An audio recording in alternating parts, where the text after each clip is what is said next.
what cement families, number one is love. If you don't love one another, there is no glue. If you don't love one another, there is no peace in the family.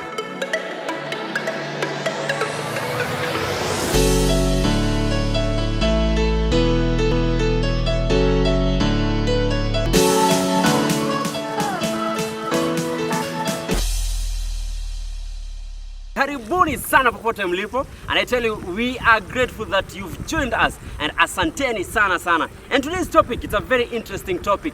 But before nikuambie what is our topic, allow me to introduce our able mentor, Mr. George Wachiuri. Karibu sana. Asante. Nowadays salamu ni tunaweza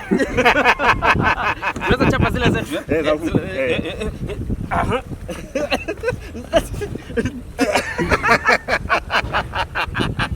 You know, it's very interesting. Life changes, yani vitu zimebadilika. I tell you, can you imagine Africans are used to salamu?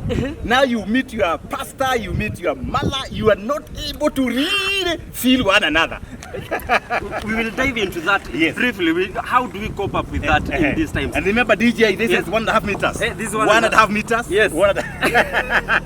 So even you make sure you keep the social distance. But before tufanya mambo mingi, let our able mentor introduce now wasalimie. Wow. Wow, thank you so much, all the viewers, you know, across Kenya, the viewers across the globe, the viewers from all the continents. We are extremely humbled this afternoon with the DJ Covenant. We are here to be able to talk about the families, peace in families, or why we need peace in our families. And we are very excited. We are right here at Amani Ridge, the place of peace. And today is going to be a day with a difference, because there is power in the words we speak. So today with the DJ Covenant, we want to address issues regarding families. And that's why we said this particular property called the Amani Ridge, the place of peace. Families are going to be excited here. And DJ Covenant, I'm so happy to see people are coming furiously, fast and furious to join the internet. And of course, to join the FB Live and tell somebody that we are online, we can be able to reach many families as possible. And maybe you're not married. No, the family is coming. You have extended families, you have cousins. So when we talk about families, DJ Covenant, we are talking about all the families. Yes. And I know it's also, it's okay even to repeat it and again and again. Behind us, is that Solomonic Gate. Oh my goodness, Solomonic Gate.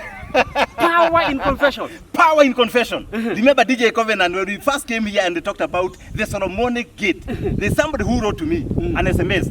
And akasema, "Wewe George bwana, wewe ni marketer. What is this Solomonic Gate all about?"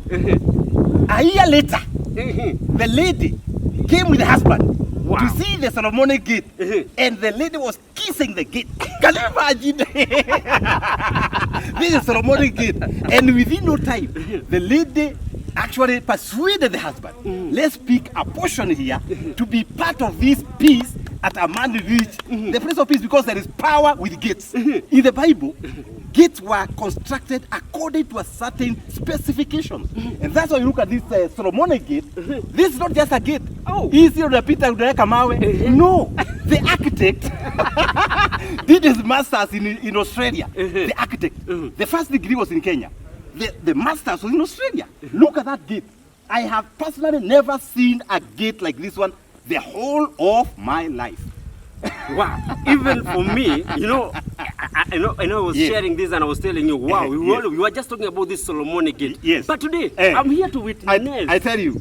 You know, from today, whatever I'll be saying, I'll be possessing it. I tell you. Because we Solomonic, and this word, it sounds very huge. I tell you, Solomonic. And you DJ Covenant, there's a guy, a friend of mine, and this guy is in Dallas, and says, "George, you are my friend, but you're going to Runda, taking photos and posting on online, on your Facebook." Now, last year, the guy came and said, "Now, George, I respect you. I respect Optivate. Because if you can be able to do this kind of gate," and actually this gate, the near gate like this one, I think it was found somewhere in a Trump's estate. You know, Donald Trump. And they said, "Is a Trump a member of Amani Ridge?" I said, who knows? Who knows?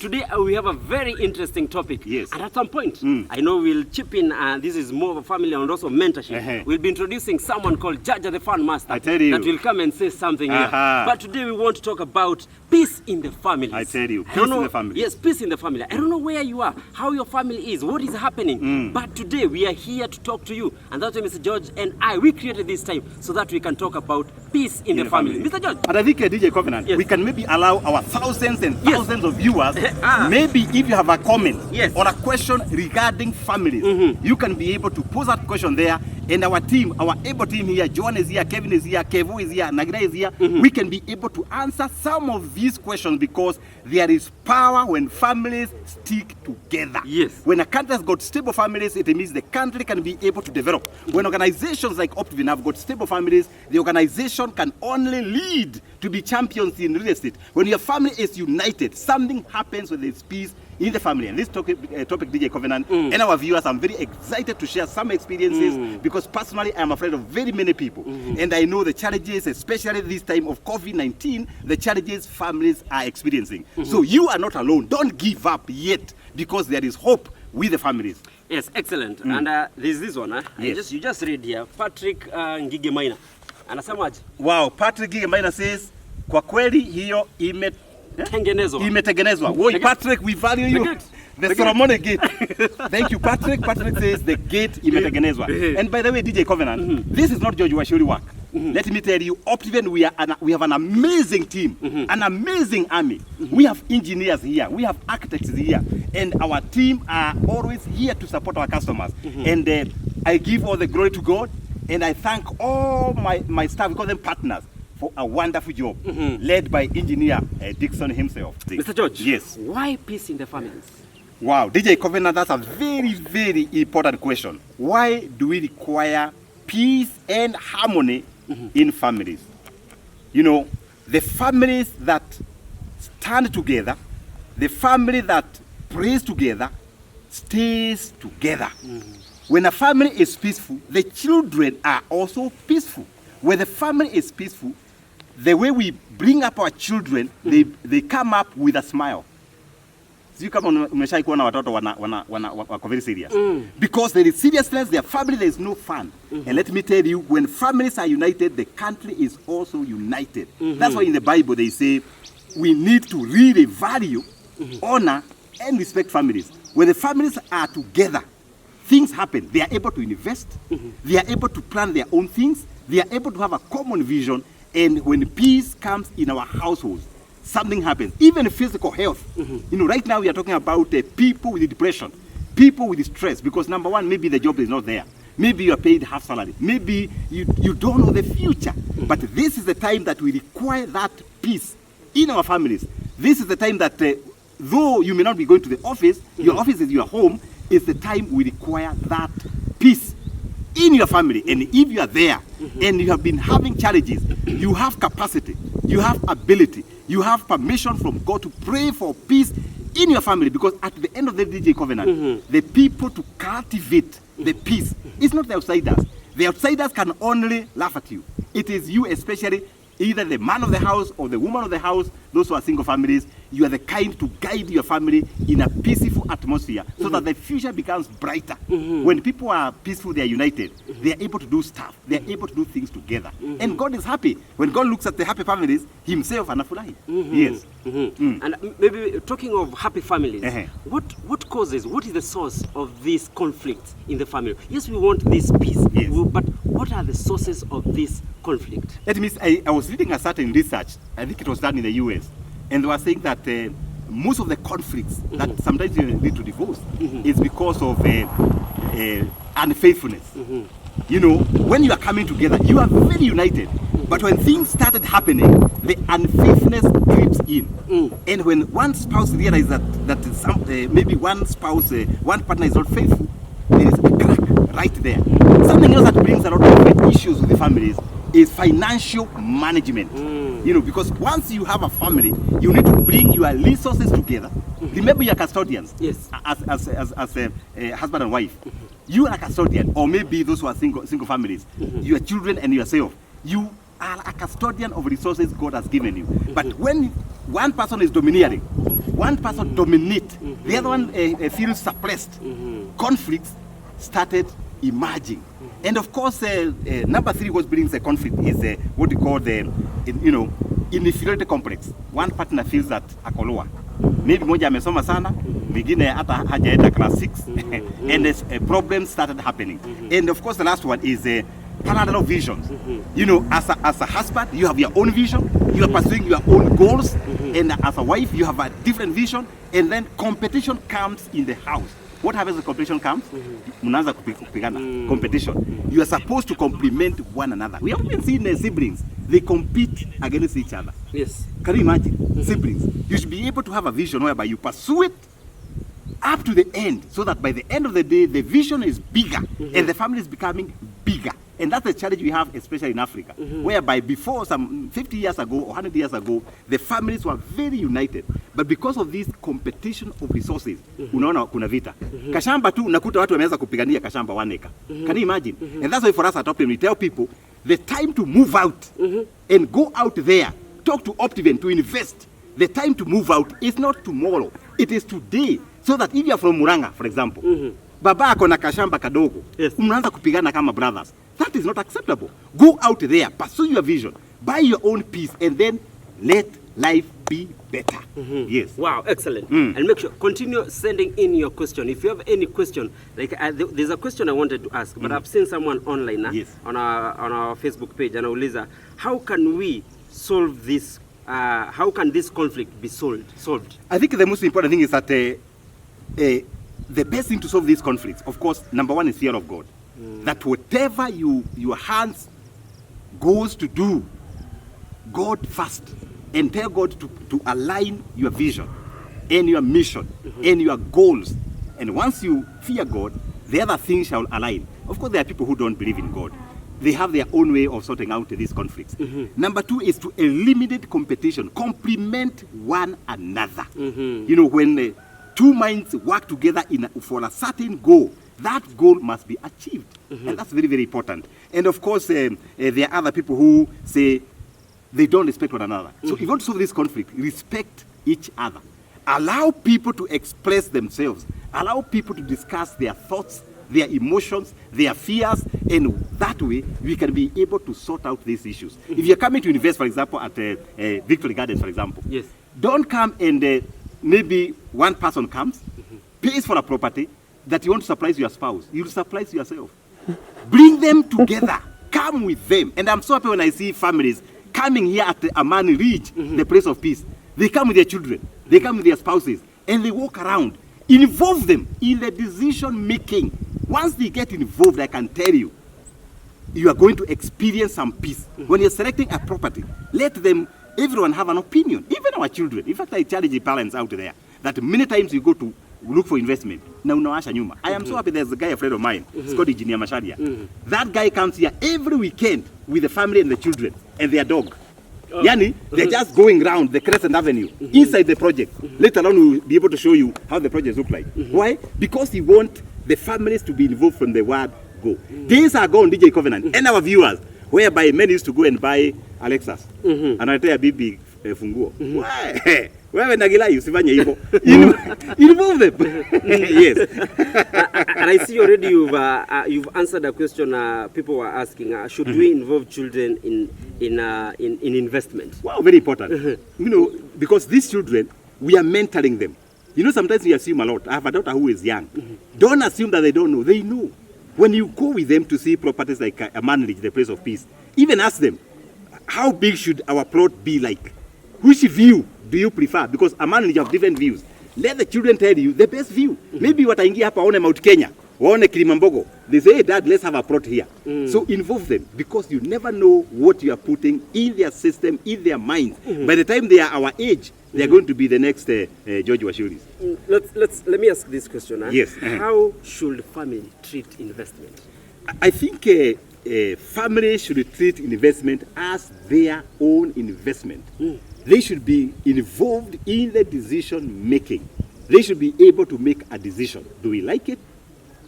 What can we do? How do we invest? And I have seen a lot of couples, especially here at Amani Ridge, the place of peace, whereby people come and they discuss the decision right here. That means they are treating that investment as a family investment, not one-man show. Unless you're not maybe married. You can come here and buy, waiting for God to open door for you. But immediately you get married, fanya disclosure. Yeah, usiwe msiri sana. You know there are men who, they get married. They don't know, the wives don't know that they have other property somewhere. So you better disclose early so that they get involved. And I think that is going to heal our families, is going to take care of our families, and we can all smile. Yes. Maybe one question here, someone is asking, should women be involved in decision making? Wow. DJ, what do you think? Mimi naona ni kama kuna ile nafaa kuficha na ingine niseme. Oh my goodness. Let me advise the viewers in advance. That's my opinion. That is the cause of conflict. And let me tell you, you be very sorrowful. Ukianza kufisha some and some you disclose. Okay, I'm listening. We are listening, all of us. What should we do? And I think there's something women have called intuition. And for me, every time I've made mistakes, I've been told this investment is not good. And if you involve your lady in the house, they can be able to tell. Even if it is partnership, if it is investment, they have a feeling that they know this is good, this is not good. And it is very, very important. Now I address men like DJ Covenant here and others who are viewing. You better involve your lady in the house, in those investments. Because you never know, you can get an advice there. And the good thing is women, they will give you honest advice. Because at the end of the day, they want families to succeed. Before we get to those questions people are asking, what cements families together? Wow, interesting. I think I'll give a live example. You know, since we started this particular project called A Man Reach the Place of Peace, there's a guy who came and confessed to me that every time they visit A Man Reach the Place of Peace, when they go back home, things are so good. Things are so peaceful. And I was thinking, what is the miracle in this particular project called A Man Reach the Place of Peace? And I discovered, the time we are starting this particular project, we had to go in the bushes. Remember, it's already bushy. We prayed. And when I had that confession, I said, I think there is God's favor in this project. That means DJ Covenant, there is something when families confess. There's something when families work together. There's something happens when families come together. But of course, there are those principles that I would advise our viewers. What cement families, number one, is love. If you don't love one another, there is no group. If you don't love one another, there is no peace in the family. When love goes out of the window, what happens? Conflict starts. But when love is that particular home, things started happening. And love comes through respect, involving each other on investment, and also doing things together. Number two, what cement families? Prayer. Let God be the center of your family. When God is in there, He will do the same miracles He did at the time of Moses, delivering the children of Israel from the desert all the way to Canaan. It is possible and doable. Number three, what cement families is common decision making. Make decisions together. You might disagree, but don't fight. You can disagree to agree, or disagree and then finally you agree. Sometimes you share some decisions, sometimes you agree together. That one is going to be like a cement. Kama hii watu naona hapa.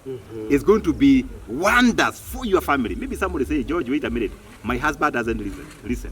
Maybe ask yourself, how comes he doesn't listen? Maybe you also need to develop some listening capabilities that you are able to listen to your spouse and you can be able to reason together. It is possible and doable for families to keep moving forward. What makes families happy? Three things. Your family out there, just reduce competition. In fact, eliminate it. Eliminate competition and start working together. That family will be solid. That family will be happy. Number two, don't compare your family with your neighbor's family. We are all different. The trees in the forest, some are tall, some are short. Don't compare yourself with other families. Number three, don't compare your spouse. Please, the way your spouse was created, Mwambie, you're the most handsome, you're the most prettiest girl. Don't compare your spouse with any other. And then be contented with what you have. You know, somebody told me that if you want happiness, happiness is loving what you get. Success is getting what you want. You want to be successful, you can get what you want. But happiness is loving what you get. Whatever resources God has given you, love them. Whatever the families is looking like, love it. How your children looks like, love them. Because you have no other family. And if you attempt to go out there and look for other families or forming other families, you'll be frustrated. And remember, you have one life. Make your life as interesting as you can. You're not doing a rehearsal. You have one life, make it workable. Do things together. You know, just be there for them. Go home early. You know, the other day someone was telling me that after curfew, do you imagine how big the house is? You know, when Uhuru did the curfew. Yes. Because anatoka 5, anaingia midnight. But now the guy is at home. And he discovered, George, now I've discovered my house is very small. What can I do? And I'm so happy that the guy now is an owner of a plot here. Why? The vision has come back that because of talking as a family, they are now planning to do a bigger house. So it is possible and doable. So don't give up. Have time together. For men, mark homework for your children. Be there for them. Talk to them. Speak to them. Speak good words on them, because there is power with the words we speak. And of course, pray together. Those who are Christian, read the Bible together. Yes.